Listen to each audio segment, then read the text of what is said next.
The White House is expected to shift its policy on Cuba as President Trump travels to Miami. The aim, according to his administration, is to roll back on Obama-era diplomacy by tightening rules on American travel and business dealings with the island. Trump wants to restrict U.S. companies from doing business with enterprises that are linked to the Cuban military. Harry Horton is following this story for us from Washington. He says that the president's change of heart towards Havana is being criticized for double standards. Well, the White House has told us that U.S. citizens will no longer be able to travel to Cuba without permission from the U.S. government, and even then, they'll have to travel as part of a group or organised by a tour company.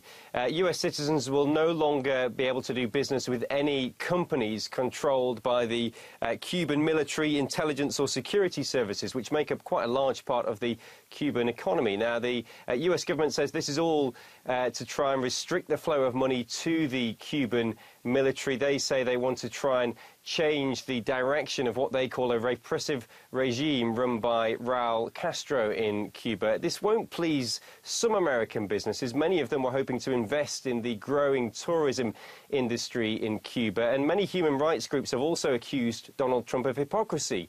They say that he's seemingly happy to work with other repressive regimes in Egypt and Saudi Arabia, for example. And although these lifting of restrictions or these new restrictions put in place by Donald Trump are quite significant, it's not a complete reversal of the Obama policies. The Cuban embassy will still remain open here in Washington, and some of those financial restrictions that were lifted under President Obama won't be reintroduced.